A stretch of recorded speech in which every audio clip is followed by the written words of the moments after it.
Hi friends, welcome to Rayalaseema రుచులు by Aparna. మీలో ఎవరైనా ఫస్ట్ టైం ఈ ఛానల్ని చూస్తున్నట్లయితే ప్లీజ్ సబ్స్క్రైబ్ చేసుకొని అలాగే వీడియోకి ఒక లైక్ ఇవ్వండి. ఇవాల్టి వీడియోలో అయితే బూందీ లడ్డూని పర్ఫెక్ట్ కొలతలతో ఎలా చేసుకోవాలో చూపిస్తానండి. శ్రావణ మాసం అయితే వచ్చేసింది కదండి, ఇంకా పండగలు అన్నమాట. అమ్మవారికి ఇలా నేను చెప్పినట్లుగా ఒక్కసారి బూందీ లడ్డు చేసి పెట్టండి, చాలా బాగా కుదురుతుందన్నమాట.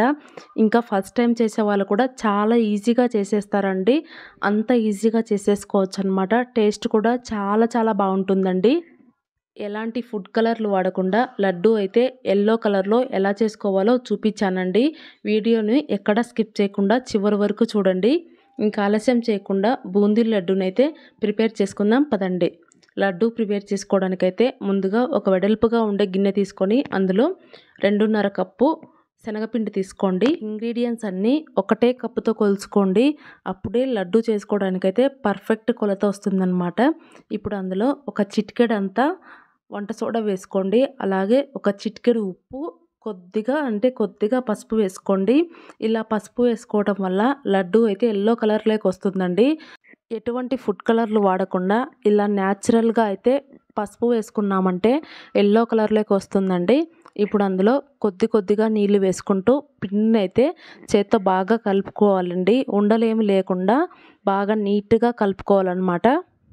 నీళ్ళు ఒకేసారి వేసుకోకుండా కొద్దిగా వేసుకుంటూ కన్సిస్టెన్సీ చూసుకుంటూ కలుపుకోవాలండి.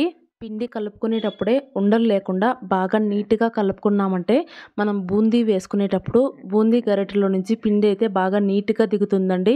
ఫైనల్గా పిండి కలుపుకున్న తర్వాత వీడియో క్లిప్లో చూపించాను కదా, ఆ కన్సిస్టెన్సీలోకి వస్తే సరిపోతుందన్నమాట.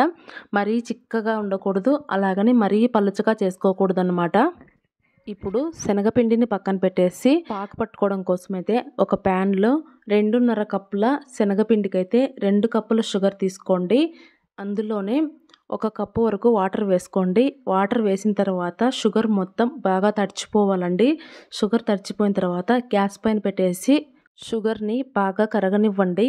కొద్దిసేపటికైతే అందులో బుడగలుగా వచ్చి పాకు అయితే ఉడుకుతూ ఉంటుందండి. ఈ టైంలో అయితే పాకును ఒకసారి చెక్ చేసుకోవాలన్నమాట. పాకు అనేది మరీ ముదురుగా రాకూడదు, అలాగని లేత పాకు రాకూడదు అనమాట. కొద్దిగా పాకుని తీసుకొని 2 వేళ్ళ మధ్యలో వీడియో క్లిప్లో చూపించిన విధంగా చేసామంటే 2 వేళ్ళ మధ్యలో ఒక స్టిఫ్ తీగ రావాలండి. అలా వచ్చిందంటే పర్ఫెక్ట్ పాకం వచ్చినట్లు అనమాట. ఇలా వచ్చేసిన తర్వాత పాకునైతే దించేసి పక్కన పెట్టేసుకోండి. ఇప్పుడు బూందీ వేసుకోవడం కోసం ఇంకొక వెడల్పుగా ఉండే పెనం పెట్టుకొని అందులో డీప్ ఫ్రైకి సరిపడినంత ఆయిల్ వేసుకోండి. ఆయిల్ వేసిన తర్వాత ఆయిల్ని అయితే బాగా హీట్ అవ్వనివ్వండి. ఆయిల్ హీట్ అయిందో లేదో చెక్ చేసుకోవడానికి కొద్దిగా పిండిని తీసుకొని ఆయిల్లో వేసామంటే అది ఎమ్మటే పైకి వచ్చిందంటే ఆయిల్ అయితే పర్ఫెక్ట్గా హీట్ అయిపోయినట్లండి. ఇప్పుడు బూందీ గరిటె తీసుకొని అందులో ముందుగా కలిపి పెట్టుకున్న శనగపిండిని అయితే ఒక గరిటె వేసుకొని వీడియో క్లిప్లో చూపించిన విధంగా రౌండ్గా తిప్పుకుంటూ ఉన్నామంటే కింది నుంచి అయితే బూందీ షేప్లో ఆయిల్లో పడిపోతూ ఉంటాయండి. ఒకవేళ మీ దగ్గర బూందీ గరిటె లేకపోతే కనుక నార్మల్గా ఇంట్లో చిల్లుల గరిటె ఉంటుంది కదా, దాంట్లో కూడా వేసుకొని బూందీలాగా వేసేసుకోవచ్చండి. బూందీ వేసుకున్న తర్వాత కొద్దిసేపు కలుపుకుంటూ ఫ్రై చేసుకోండి. బూందీ మరీ ఎక్కువ క్రిస్పీగా ఫ్రై అయిపోకూడదండి. బూందీని పట్టుకొని చూసామంటే పైన ఫ్రై అయిపోయి లోపల కొద్దిగా అలాగే ఉండాలన్నమాట. అలా ఫ్రై అయిన తర్వాత బూందీని మొత్తాన్ని తీసేసుకొని ముందుగా పట్టి పెట్టుకున్న పాకులో అయితే వేసేసుకోండి. సేమ్ ఇలాగే మిగిలిన పిండి మొత్తాన్ని కూడా బూందీలాగా వేసేసుకోండి. ఆయిల్ కాగే కొద్దీ బూందీ కూడా తొందరగా కాగిపోతుంటుందండి. చూసుకుంటూ బూందీని అయితే ఫ్రై చేసుకోండి. ఎక్కువగా ఫ్రై చేసుకున్నారంటే లడ్డు అయితే గట్టిగా వచ్చేస్తుందండి. దాన్ని బట్టి చూసుకొని బూందీని అయితే ఫ్రై చేసుకోండి. ఇలాగే మిగిలిన పిండి మొత్తాన్ని బూందీలాగా వేసేసుకొని బూందీ అంతటిని ముందుగానే ప్రిపేర్ చేసి పెట్టుకున్న చక్కెర పాకులో అయితే వేసుకొని బాగా కలుపుకోవాలండి. చక్కెర పాకులో వేసిన తర్వాత ఒకసారి బాగా కలిపేసి కొద్దిసేపు బూందీని ఆ పాకులో బాగా నాననివ్వాలన్నమాట. మొత్తం కలిపేసుకున్న తర్వాత మూత పెట్టేసి కనీసం 1 గంట పాటైనా బూందీని బాగా నాననివ్వండి.